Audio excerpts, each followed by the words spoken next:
Right, okay, we'll start again, guys. So when you watch these webinars, you've got to come on and make sure you mute because otherwise it interrupts the recording. So macronutrients. So what are macronutrients? Well, basically, they make up our food. So they are, macro means big. I won't go into it too much and give analogies like I usually do because I think it just confuses people. But ultimately, macronutrients means big nutrients, so the most important ones. So they are protein, fats, carbs, and then we talk about fiber and alcohol, which is the fourth macronutrient, and we put that in inverted commas because we don't really want to discuss alcohol too much here, but we've already done a little bit on alcohol and we can go into that in the future. So protein, now you always hear me going on about protein, why it's so important, and the like, and it almost have to sell it to people as in you need to have adequate protein intake. Really, protein is the most important thing. It's kind of the building block of everything. So muscles, teeth, skin, and bone. I see people and women spending hundreds of pounds on collagen creams, yet you can't synthesize collagen transdermally, which means it doesn't absorb and make your skin tighter. The only way collagen is synthesized is via your diet, and that is from adequate amino acids. So what is protein? It provides energy, so it still has a caloric value of 4 calories per gram. They are made of building blocks called amino acids. So some of you may have seen BCAA powder. Do not buy that. It is a waste of money. They form the building blocks for muscles, teeth, skin, and bone. So quite important. Not just muscles, teeth, skin, and bone, also your internal organs and cellular generation. So our skin, everything kind of goes through a life cycle. Our cells go through a life cycle, and adequate protein aids that. They are used to form enzymes with health and digestion at the top of the list. So the current recommended daily allowance is 0.8 grams per kilo of body weight, which in a 100 kilogram male, which is pretty much where I am, is 80 grams of protein, which is actually low. And it might prevent disease, which is great, but it doesn't mean that it's optimal. So we should always be looking to get an optimal amount of everything. So 1.6 to 2 grams per kilogram, maybe a better place for those of you who are training hard. So, for example, let's get a calculator up. If you look at 160, then times that by 1.6, you're talking, is that all right? That's 160 pounds, isn't it? 60 kilos. That's 160 kilos, idiot. So let's say 70 kilos times 1.6, 112 grams. So that would be the minimum amount that we'd want. Wonder what else is going to go wrong. That's something that always goes wrong on these webinars, so let's hope that nothing else goes wrong. So what are the health benefits behind protein? Now, you always hear me saying it, but healthy skin and hair. So your hair is made from a protein called keratin, amongst other things, and you'll see all these keratin shampoos and all this kind of stuff. You can strengthen your hair and have healthier, less greasy hair or stronger hair from eating adequate protein intake. Same with your skin. People say they feel like they look a bit younger when they have adequate protein in their diet. Well, yeah, you do, because your skin becomes tighter and has more elasticity, which is where the collagen comes from. It shows to improve weight loss. So nearly every nutrition study can be confounded by non-matched protein. Basically, increased satiety with protein, it keeps you fuller for longer, which is why protein is so important to have in your diet, because if you're dieting, you're trying to lose body fat, and your protein is low, you're going to be hungry. Therefore, what happens when you're hungry? You eat rubbish. So you want dieting, the trick to dieting is make sure you learn how to be full. And as you get lower and lower and lower, so people like bodybuilding contestants or women who are super small and tiny, they can end up having to really, we call bro it. So we say broing it, or what you would say clean eating. We say bro because bros believe that clean eating is better for you. But actually, when you're getting super low on calories, food quality is important, and adequate protein is absolutely key. But it should be absolutely key no matter what. So it takes a lot more energy to digest protein than any other macronutrient. So it's the thermic effect of food. Muscle retention, so toning and metabolism. We want to retain as much lean tissue and even gain. Whenever we're dieting, we want to retain as much muscle. So the purpose from our perspective when somebody is dieting is to retain as much lean tissue as we possibly can and lose as much fat tissue as we possibly can. It helps with immune function. So those of you who would like to be more immune to illness and disease and etc., protein is important, and recovery from training. So we talk about soreness, etc., or being able to train properly. Adequate protein is key. It's not really something you can just wing and say, oh, it's all right. You should have adequate protein in your diet every day without fail. There isn't really any excuse for it. So won't too much protein hurt my kidneys?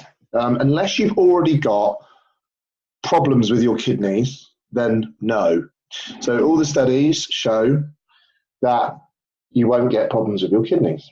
So if you see there, moderate changes in dietary protein intake cause adaptive alterations in renal size and function without indications of adverse effects. So basically, your body adapts and can take that amount of protein. You don't want too much though.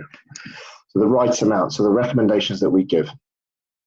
It appears that protein intake under 2.8 grams per kilogram does not impair renal function in well-trained athletes. And in resistance training men that consumed a high protein diet, 2.5 to 3.3 grams per kilogram, for 1 year, there were no harmful effects on measures of blood lipids, as well as liver and kidney function. So basically, that myth is debunked. It's a bit rubbish, really.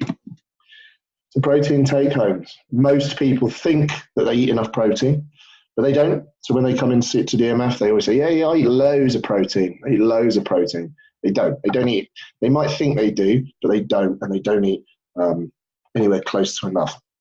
And the way to really do it is someone, depending on your body weight, 3 to 5, 20 to 30 gram servings. That's 30 grams of protein, not 30 grams of meat or eggs or something. It's 30 grams of protein, 20 to 30.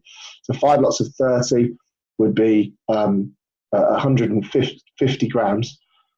Obviously, for me, that's way under where I would want to be.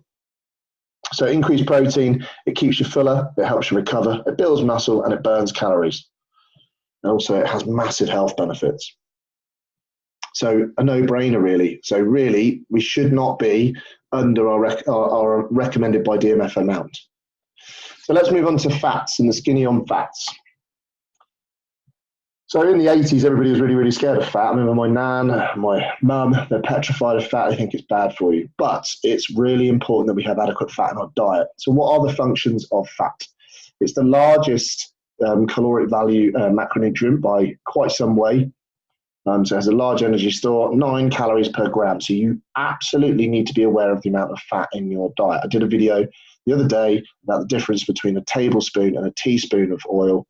And there was 100 calories different, and that can be the difference between losing weight and not losing weight, is not knowing.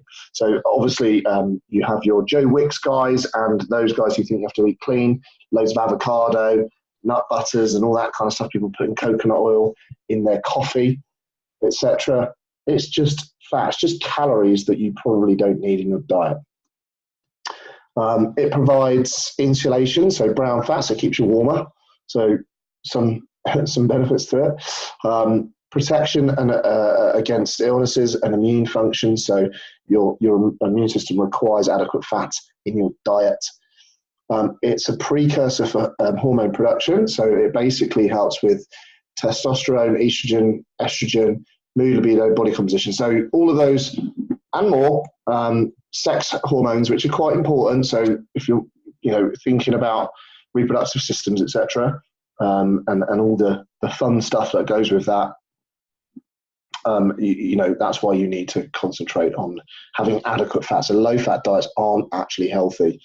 So it helps with mood, libido, and body composition. Quite important.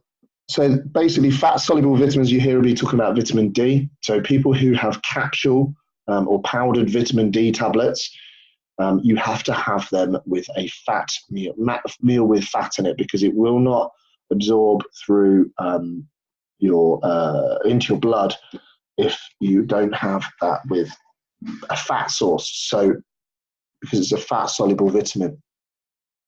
Fats are tasty, and they help with satiety and fullness. So via process of there's a hormone which, when you ingest fat into and eat it, you know, and you have a fatty that goes into your tummy. It's a process basically. It slows gastric emptying. So it's slow when the food basically stays in the stomach for a while before the pyloric sphincter is opened. So yes, I know I just said sphincter. So if anyone is having a chuckle, then you are a child. So moving on.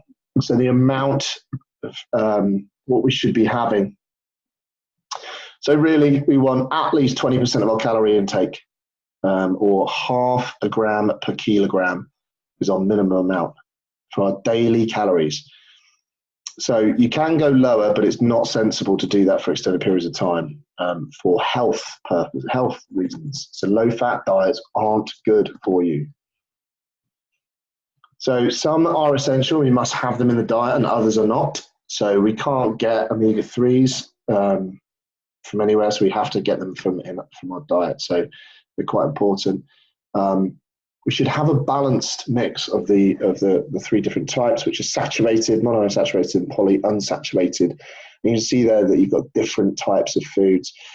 Me personally, I am never getting it from avocado, but I do eat olive oil, not on its own because that'd be weird. And I don't have a lot of dairies. I do have a bit of dairy. Yeah, red meat I have enough of. Cheese I have. Don't have a lot of dairy myself. So this is one where I struggle because I don't tend to have a lot of these. So I don't actually have a lot of these. So I should probably get them into my diet. But you ultimately want a good mix of the three from a varied diet. So there's a whole ketogenic thing going on at the moment. Everybody's banging on about ketogenic dieting. Got to eat more fat to burn fat. Is that true? The answer is, when you eat more fat, you burn more dietary fat. If you burn more body fat, will depend on whether you're in a calorie deficit or surplus. So it doesn't matter. You just need to be in a calorie deficit. Always, always, always. There's always the answer to pretty much every diet. Is in fact to every diet, not pretty much. So the take home of fats. They play a number of important roles in the body in terms of health. Those of you who like to do fun stuff in the bedroom, want to keep that going, probably should have adequate fat. Also from immune system protection against all sorts of disease, etc. Important. It's very very energy dense. Obviously, we said before, it's the most 9 calories per gram, which is why you have to be aware. We said about that oil. So if you think about, if I had 28 meals a week and I was 100 calories over just from oil every single time, that's 2,800 calories just from oil. So where else are you getting those calories from if it's not just from there too?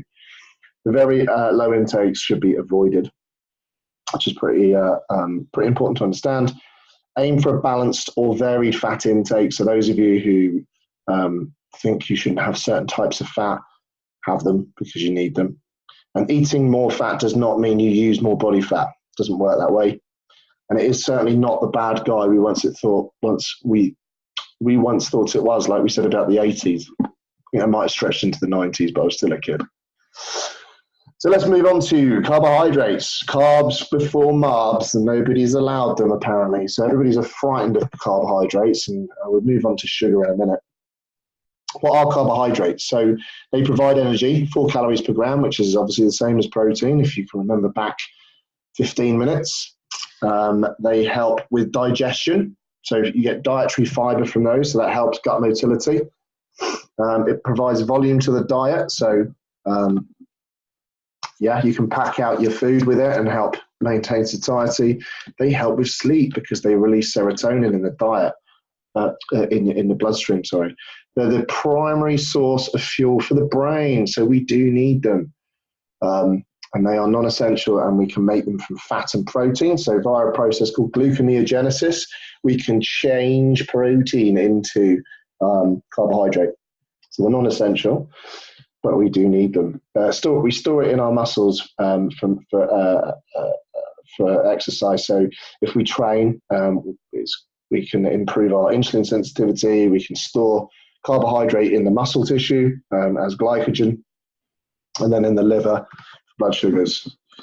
So moving on, you have simple versus complex carbohydrates. So simple equals single molecules, which are faster digesting. Complex, which is links of carbohydrates together, which are like starches and glycogen. They take longer to digest. This doesn't really give us the full picture. Now, there's a thing come out about the glycemic index, which has kind of been a bit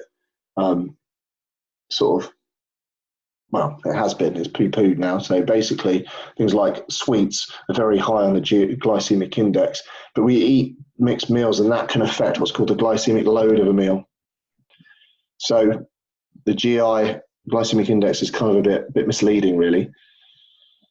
So carbohydrates, the needs will differ from individual to individual. They depend on body weight, training volume, hours and intensity of training, really important, types of training and goals. So types of training can be endurance training. So those of you who run or cycle like me, carbohydrates are essential to get right. Anyone doing longer distance running and endurance stuff, absolutely. We do things like carb loading. Anyone who plays sport on a weekend, anyone who does even leisure, just recreational running, swimming, cycling, that type of stuff, endurance, you need to, spelling error. You need to be aware of the right amount of carbohydrate. Inadequate calorie intake obviously can lead to binging the next day, the day after, that same day, etc., etc. It gives you a little bit of a requirement for amount of carbohydrate that you should be having in your diet. So everyone's petrified of carbs, but you absolutely need the right amount. So performance and fat loss and muscle gain gives you a recommended amount. So you need the right amount of carbohydrates. Everybody just cuts carbs so they think they're bad, which is a pretty stupid idea to do, really. But there's something from Macronutrients University, which Alad has recently completed. So do excess carbohydrates make you fat? It's very, very hard to convert carbohydrates to fat. And if you eat more carbs, you burn more carbs. But then you also store more dietary fat. So it always comes down to energy balance. The more active you are, the more carbohydrates you need. And this is where a lot of people go wrong with their diet, is they think, I should cut carbs down. And they'll train more. And actually everything drops off performance-wise. They feel like crap. Cognitive function goes down. They can't concentrate. They feel tired, sluggish, and rubbish. Not sensible. So the needs will differ hugely from individual to individual. So my carbohydrate intake is going to be vastly different to a 60-kilo woman who isn't doing any form of cardiovascular work because it comes down to body weight and what I do. They're not essential for living, but essential to optimal performance and how you feel on a day-to-day basis. And also, if you're training in a gym, you want to be able to get strong. The stronger and the fitter you are, the more volume you can handle and the quicker you recover. Therefore, we want to make sure that we have the right amount. They don't fatten you on their own. They are good for you. So you need them in your diet. We do have a tendency to overeat them when we're inactive because they are cheap, easy, they taste good, they make you kind of feel good when you eat them because you things like pasta is kind of nice to eat. And sugar is in foods that are easy to overeat, but is not of itself bad. That's worded so difficult to read. And we're going to cover sugar, but we're not going to cover sugar today because sugar is still sort of banded around as being really, really bad for you, and it absolutely isn't. But ultimately, as with everything, everything is, You don't want to have too much protein, but you need the right amount. You don't want to have too much fat, you need the right amount. You don't want to have too much carbohydrate, you need the right amount. You don't want to go too low on any of them because they're all going to have negative health and performance effects. So having the right amount of these is quite important. So that's the end of it. So it's well, not short and sweet, but it was about 25 minutes. So I'm going to open it up to some questions if you've got them. So let's ask away if you have any questions. Don't be afraid to ask a question. There is no such thing as a stupid question, only the question that wasn't asked in the first place. If I don't know the answer to it, I will find out for you.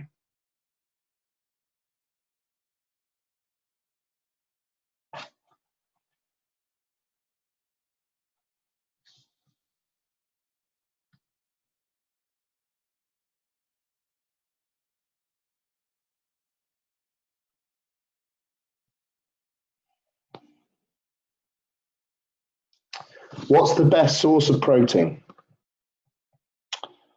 The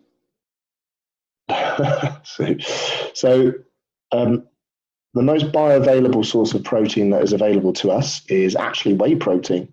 It's very easily absorbed by the body. That said, I would prefer most people to get their protein source from, not because whey protein is bad for you, I just think we should want to probably eat our protein rather than have it from a supplement, which effectively whey protein kind of is. It's kind of a bit of a mishmash between a type of food. But your main protein sources are lean meats. You always want to be going for the leaner cuts for the most part, especially if you're trying to diet. So lean meats, things like chicken breast, turkey breast, lean cuts of steak, etc., etc. So lean meats and fish are excellent. I hate fish. I wish I didn't, but it's an excellent source of protein, and also eggs, amongst others, but sort of whey protein, lean meats, and fish. Those are your main ones, and eggs as well. But eggs don't have as much as you think they have in them. They have around about 6 to 8 grams of protein per egg, but they're also very calorie dense because they carry about 9 grams of fat. So great question.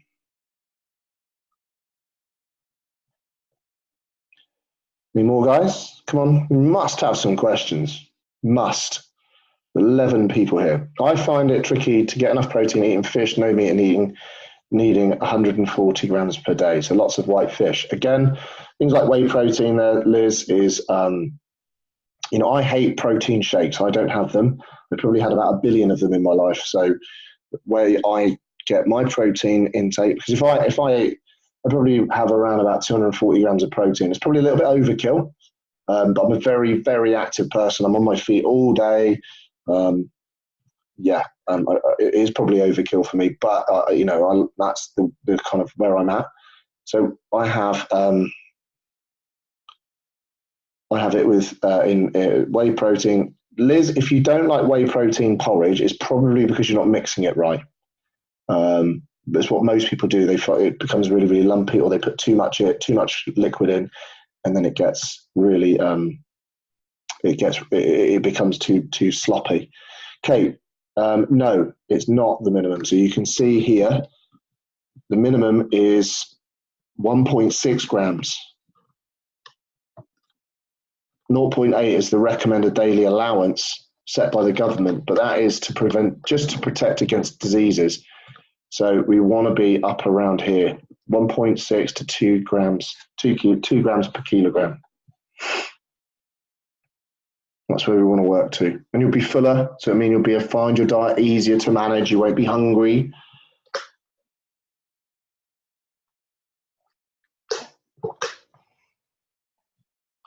Any suggested egg limit per day? As long as you have enough, that's all right, Kay, don't worry. As long as you have adequate fiber intake and you're active, there isn't really a limit, because the HDL, which is the high density lipoprotein cholesterol, is actually good cholesterol. So we want to have that in our diet. So no, not really a suggested egg limit per day. Depends on whether you're happy to gas out your other half. They tend to make me a little bit smelly. See if we've got any questions on.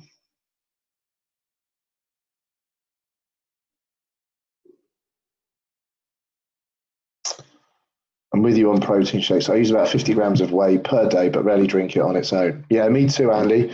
It's I basically have a scoop and a half in porridge oats when I remember to eat them, and then mix it up with boiling hot water until it's thick and a good consistency and not lumpy, which isn't that complicated. A lot of people seem to find that really, really complicated, and even I can manage it.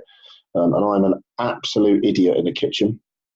Those of you who've seen my videos will know that.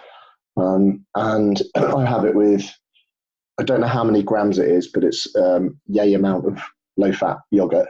And it mixes up really nice. It's a nice sweet treat. And if you have it thicker, it's almost a bit like an Angel Delight. If you have it a bit runnier, it's just like a yogurt. And it's sweet, and it kind of ticks a couple of boxes in there. So yeah, I've done the protein shake with ice cubes and frozen blueberries or raspberries. Cool. If you like that, great. Me personally, I would rather lick a dog than do that again. So yogurt mug cakes, yeah, I used to love a mug cake, but I've sort of gone off of them a little bit, but a great shout, Andy. As you can tell, as you're probably getting to know that I'm really, really fussy.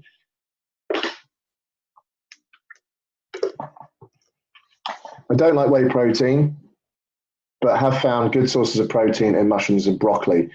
Yeah, but there's absolutely bugger all in them, really, Andrea, on that one. So that you will need to get adequate protein.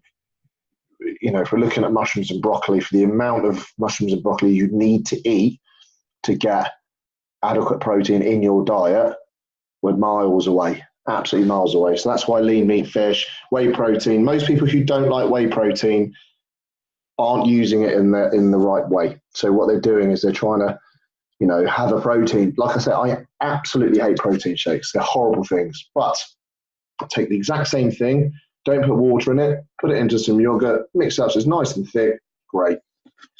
Slow cooked gammon shredded is massively high in protein and low in cows. Didn't know that, see? I hate pig, generally.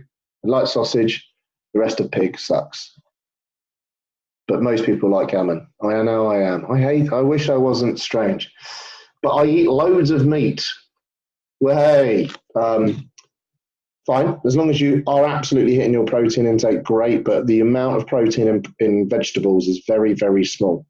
So if you think in a 200 gram serving of chicken, you're going to get around about 50 to 60 grams of protein. In a 200 gram serving of mushrooms, you're probably going to get 3 grams of protein or thereabouts, off the top of my head. So you can see the difference. But, you know, mushrooms and broccoli are awesome, full of micronutrients, fiber. I eat mushrooms even though I don't like them. I chop them up really finely and put them in stuff because they're really good for you. Zero fat yogurt, high protein and nice. Great. Good shout, Liz. Again, that dog's coming in for me. That's why we have whey protein and low fat yogurt, and it's actually expensive. I find that expensive. That's all the shop bought protein, high protein stuff is expensive. Whey protein's cheap. I know you don't like pork, but lean pork mince is a great alternative to beef mince. Yes, mate. We use turkey mince as well. I think that's actually slightly higher calorie than normal mince. But if you're using mince of any form, you want to go for less than 5%. What is a mug cake? Oh, I can't remember how you make it now, Liz. It's been a while, but I can't remember. You'll have to ask in the Facebook group on that one.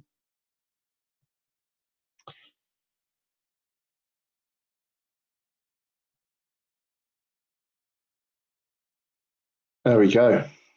So protein cake made in a mug, 25 grams of vanilla protein, 2 grams of baking powder, 5 grams of cocoa powder, 50 ml in the microwave, 40 seconds, done. Nice, mate. Like that. I wouldn't have had a bloody clue.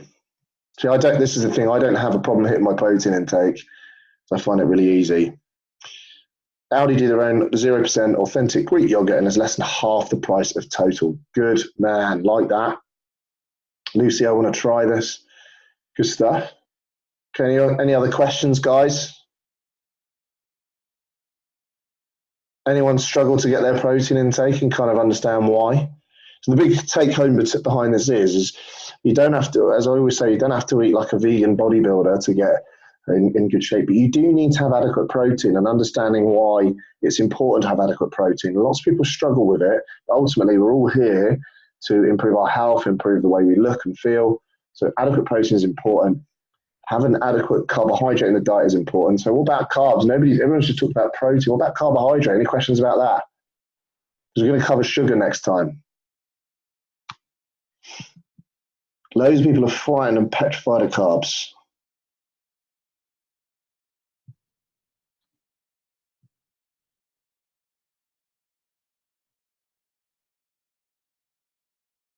I always find they're satisfying, but you worry RE cows. Ultimately, you just got to keep in, if you plan ahead, then you shouldn't have to worry.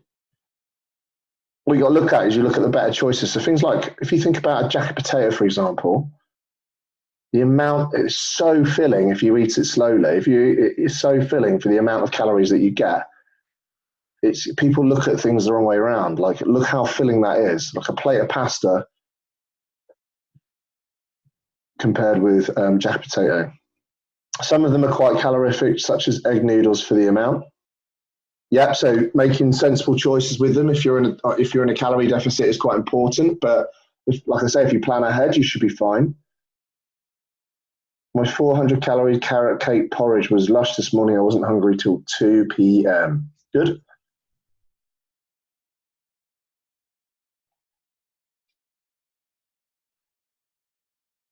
Okay, guys, I think what I'm going to do now is I'm going to wrap it up there.